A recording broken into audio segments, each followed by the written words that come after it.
Bonjour les graphes, j'espère que vous allez bien. On va parler un petit peu inflation, hausse des taux et compagnie. Dans cette vidéo, c'est un sujet qu'on a déjà abordé en termes d'hypothèse de travail il y a déjà une bonne année justement. C'était vers la fin 2020 quand on avait commencé déjà à parler que une chose qui allait être importante, ça allait être justement la remontée des taux, etc. Donc on avait eu la tension.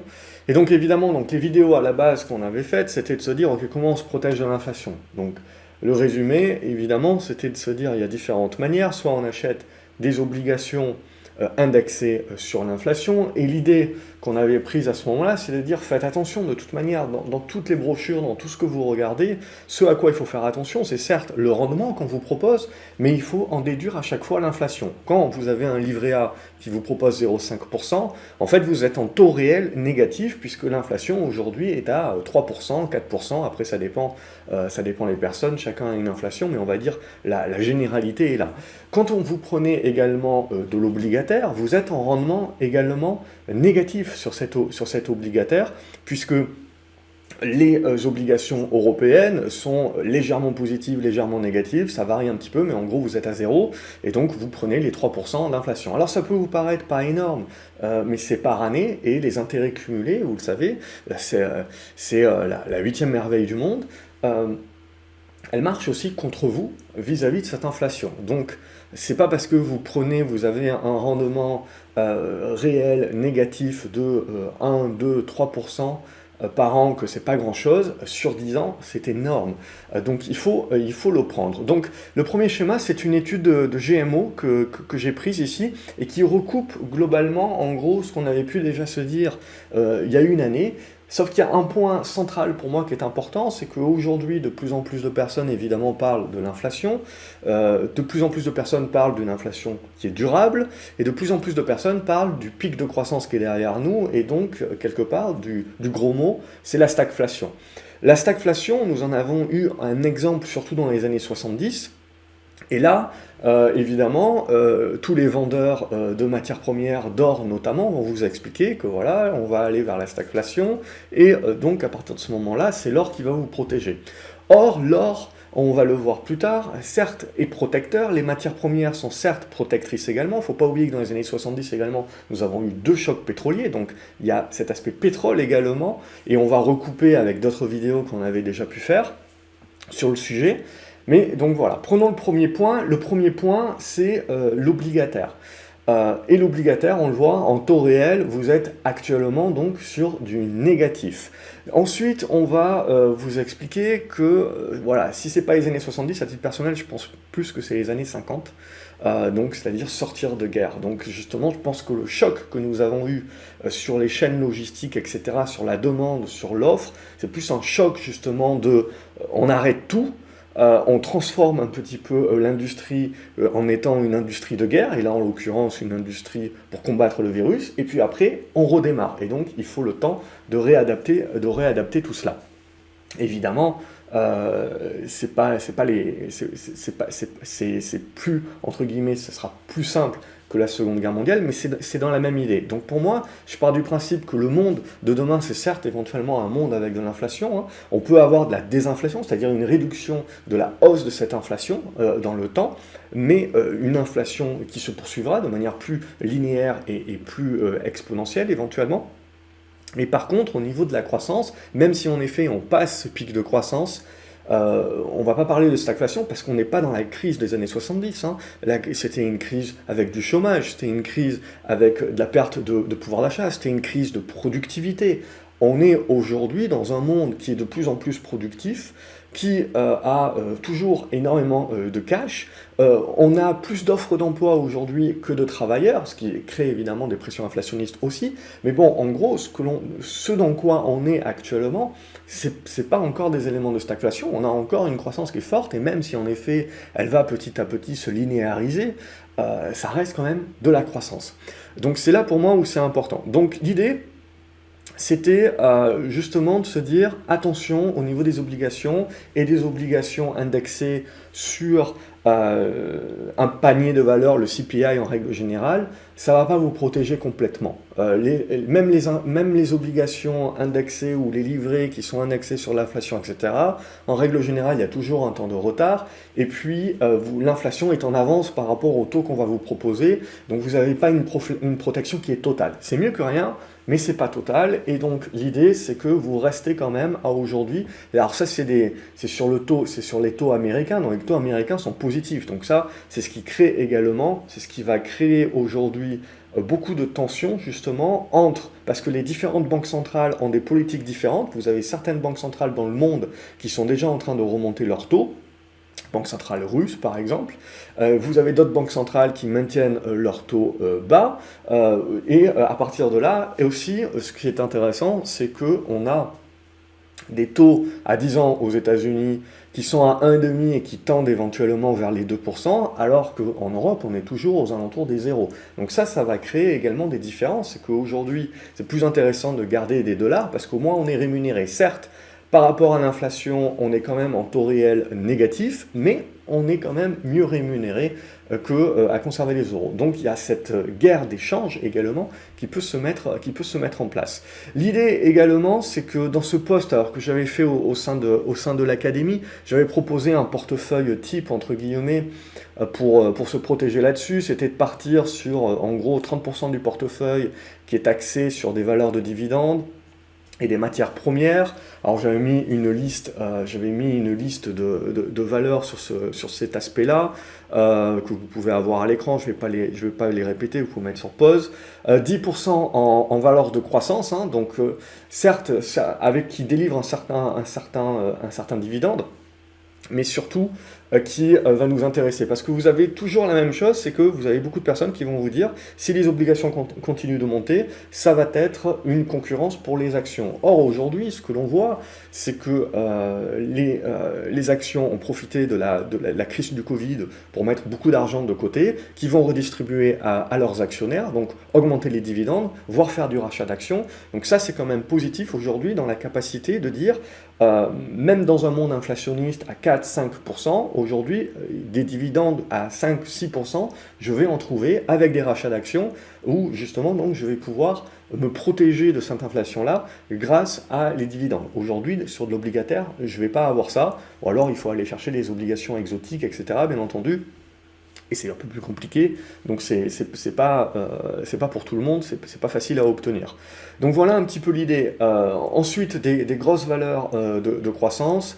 Dans l'idée, voilà, j'en ai proposé quelques-unes. 5% en crypto, les 5% en crypto, bon, c'est vraiment dans l'idée, et si je pars sur des actions aussi, c'est de la diversification. Hein. C'est vraiment dans cette idée de diversification avec un aspect voilà, un petit peu plus spéculatif. Et 40% en tracker. Hein. Donc derrière, on part sur des trackers pour pouvoir un petit peu élargir et diversifier le portefeuille avec de la vraie diversification.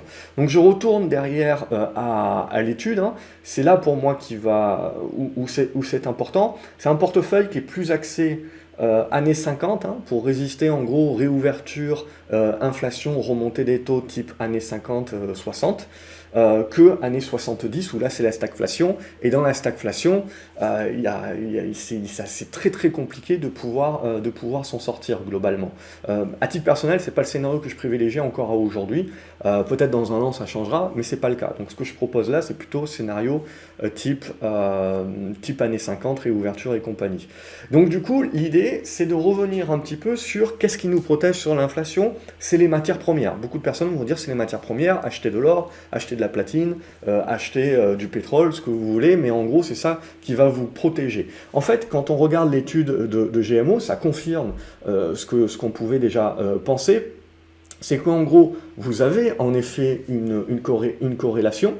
Et là, ce qui est très important pour moi de voir, c'est que vous avez en gris ici, c'est le CPI, donc, et ici, ce qui va nous intéresser, c'est le CRB. Donc ça, le CRB, c'est un indice des matières premières. Or, là où il faut faire toujours attention dans toutes les études que vous allez lire, c'est qu'est-ce qu'il y a dans ces indices qui sont recoupés. Quand on regarde le CRB, la pondération du pétrole est prédominante. C'est ce qui explique par exemple que vous voyez que vous avez quand même une bonne protection dans les années 60-70 par rapport à l'inflation, mais lorsque vous avez quand même des pics d'inflation, vous ressentez pas cette protection. Donc là, l'idée, c'est de se dire, oui, mais il faut faire attention quand on regarde uniquement le CRB, parce que c'est quand même un indice qui est très fortement pondéré en pétrole. Donc il faut zoomer un petit peu plus, c'est l'illusion des indices là aussi, et il faut faire attention. Et ce que l'on voit quand même, c'est que le marché anticipe, et donc en effet, oui, vous avez une protection des matières premières, en fait, donc de cet indice CRB qui va venir avant l'inflation. Par contre, ce que l'on constate, c'est que vous avez une grande volatilité également, et quand l'inflation est là, économiquement parlant, cet indice-là ne vous protège plus tellement, puisqu'il a, en règle générale, déjà rebaissé.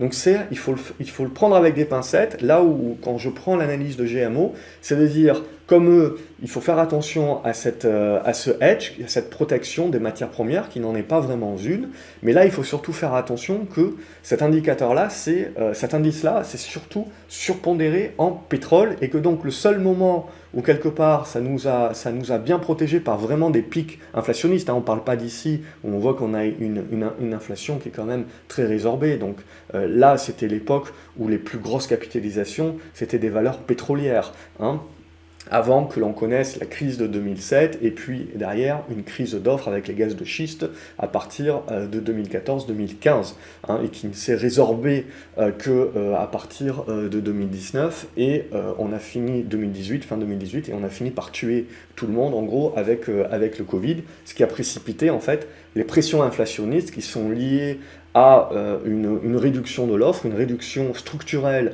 de l'offre, et conjoncturellement une augmentation de la demande, et surtout combinée avec la réouverture du Covid en même temps. Donc ça aussi, il faut bien comprendre un petit peu dans les éléments exceptionnels dans lesquels nous sommes. Le deuxième indice, donc, c'est de dire, ok, je sors et je ne prends que les prix du pétrole. Et donc, je vais regarder par rapport, donc les prix du pétrole sont en vert, et je vais regarder par rapport à mon CPI. Ce que l'on constate, en fait, c'est exactement la même idée. C'est que le pétrole est en effet un vecteur de protection, mais surtout là où il a protégé, c'est sur les chocs pétroliers. Le reste du temps, ma foi, il n'a pas protégé tant que ça. Donc c'est là où on voit que le pétrole pur, si on achète du pur pétrole, peut vous protéger, mais c'est lié essentiellement à du choc pétrolier, etc.